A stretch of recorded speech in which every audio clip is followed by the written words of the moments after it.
नमस्कार मित्रांनो, नाम तो सुना ही होगा, तुकाराम मुंडे। कशा प्रकारे सिस्टम मध्ये राहून सिस्टमला चॅलेंज करणारी व्यक्ती म्हणजे तुकाराम मुंडे।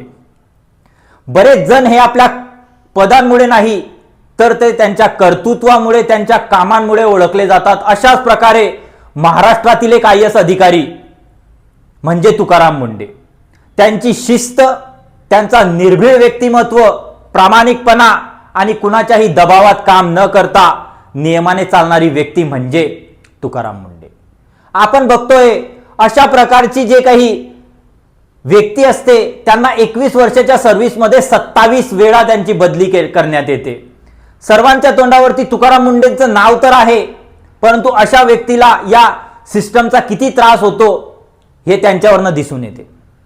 कशा प्रकारे सर्वजण त्यांचे गुणगान तर गातात आहे, परंतु त्यांच्या पाठीमागे उभं राहण्याची वेळ येते तेव्हा हे गुणगान गाणारी व्यक्ती तुमच्या आणि आमच्यासारखे असतात कुठं।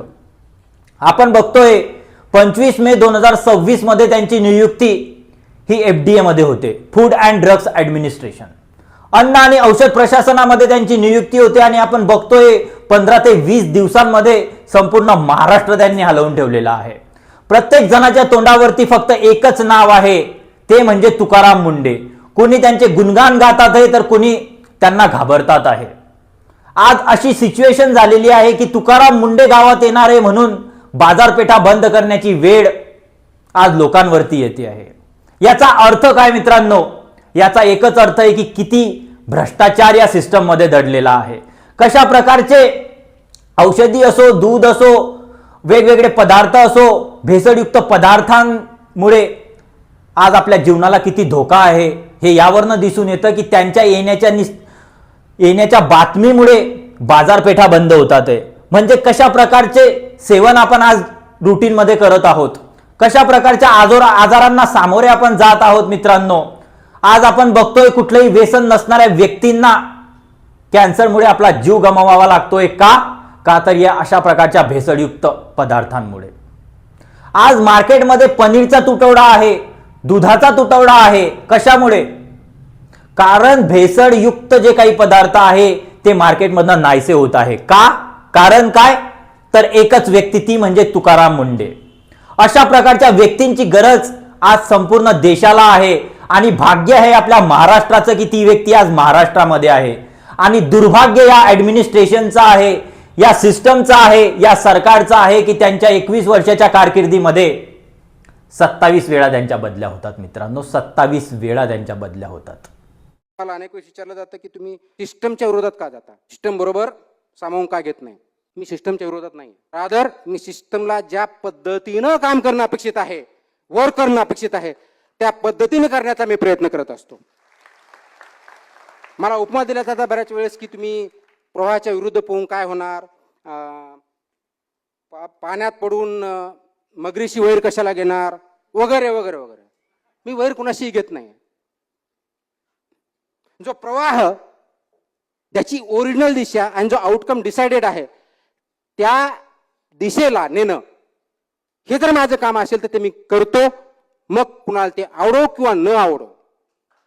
ही जर करण्याची ताकद असेल, स्टँड घेण्याची ताकद असेल, मॉरल करेज असेल, एथिकल गव्हर्नन्स असेल तर त्याला गुड गव्हर्नन्स म्हणतात। प्रसार माध्यमांमध्ये आपण बघतोय की कशा प्रकारे वेगवेगळ्या प्रकारे 300 पेक्षा जास्त रेट त्यांनी टाकलेले आहेत। लाखो रुपयांचा माल, जो काही भेसळयुक्त माल आहे तो त्यांनी जप्त केलेला आहे। वेगवेगळ्या लोकांवरती कारवाया चालू आहेत आणि तुकाराम मुंडे साहेबांचं स्टेटमेंट सुद्धा आहे की जर यामध्ये कुठले अधिकारी असतील तर त्यांच्यावरही कारवाई होईल। असे असताना आणि राज्य सरकार सांगत असतं की आम्ही पारदर्शकपणे काम करत असतो, मग अशा व्यक्तींची ट्रान्सफर ही 21 वर्षामध्ये 27 वेळा का होते? का एक प्रामाणिक व्यक्तीला अशा प्रकारचा त्रास दिला जातो जी व्यक्ती लोकांसाठी काम करते? का मग या राजकीय नेत्यांना हा जो काही पारदर्शक कारोबार आहे हा नकोसा असतो? का मग यांचेही पर्सेंटेज या भेसळयुक्त कामांमध्ये असतो? का या करप्शनमध्ये यांचाही हात असतो? कोणी अधिकार दिला यांना लोकांच्या जीवाशी खेळण्याचा? असे तमाम क्वेश्चन आहे मित्रांनो। बरेच प्रश्न आहे ते जनतेच्या मनामध्येच असतात, परंतु जेव्हा तुकाराम मुंडे सारखी व्यक्ती समोर येते तेव्हा अशाच प्रकारच्या लोकांची जी काही स्वप्न असतात ती जागी होतात आणि नंतर अशाच तुकाराम मुंडे साहेबांची बदली एक वेगळ्या खात्यामध्ये होते आणि पुन्हा एकदा या लोकांना निराशेकडे वळावं लागतं. कुठंतरी या सिस्टमला सुधारण्याची गरज आहे हे कसं कुणाच्या लक्षात येत नाही. जे लोक आज तुकाराम मुंडेंचे गुणगान गातात तेच लोक त्यांची ट्रान्सफर झाल्यानंतर गप्प बसतात, असेही व्हायला नको. यावरती आधीही आपण एक डिटेलमध्ये व्हिडिओ बनवलेला मित्रांनो, तुकाराम मुंडे का राजकीय नेत्यांना नकोसे असतात. आणि आज पुन्हा सर्वीकडे तुकाराम मुंडेंचेच गुणगान गात आहे. आपण बघतोय की एक IAS अधिकारी काय करू शकतो हे तुकाराम मुंडे साहेबांनी दाखवून दिलेलं आहे. IAS अधिकारी किंवा IPS अधिकारी हे फक्त परीक्षा उत्तीर्ण होऊन गुलाल अंगावरती घेऊन वेगवेगळ्या प्रकारचे सत्कार करून बनत नसतात, ते त्यांच्या कामांमुळे बनतात. आणि जर तुकाराम मुंडेंसारखे व्यक्ती असे करू शकतात तर बाकी IAS आणि IPS अधिकारी करतात तरी काय. प्रत्येकाने समजायला हवं की आपल्या हातामध्ये किती मोठी पॉवर असते. आपण सिस्टमला चॅलेंज करण्याची क्षमता ठेवू शकतो, तर मग आपण त्याप्रमाणे काम का करत नाही. का आपण या राजकीय नेत्यांच्या दबावात काम करतो. जर फक्त तुकाराम मुंडेंसारखी व्यक्ती करत असेल तर अशा प्रकारे सर्वांनी जर आपापली जबाबदारी योग्यरित्या पार पडली तर मग नक्कीच सांगू शकेल की हा महाराष्ट्र आणि हा भारत एक वेगळ्या प्रकारचं चित्र आपल्याला या देशामध्ये मिळेल आणि अशा प्रकारच्या भेसळयुक्त पदार्थांमुळे लोकांचे जीव जाणार नाही. कुठेतरी एक पारदर्शकपणे कारभार आपल्याला बघायला मिळेल आणि एक सुजलाम सुफलाम देश आपला प्रदेश आपल्याला बघायला मिळेल. मित्रांनो, सर्वांनी याकडे लक्ष द्यायला हवे आणि तुकाराम मुंडेंसारख्या व्यक्तीच्या पाठीमागे उभे राहण्याची गरज आहे, जेणेकरून या भारतातील या महाराष्ट्रातील प्रत्येक नागरिक सुरक्षित राहायला हवा. एकीकडे तुकाराम मुंडेंसारखी व्यक्ती FDA मध्ये काम करत आहे, निस्वार्थपणे काम करत आहे, जेणेकरून लोकांच्या जीवाशी न खेळलं जावं.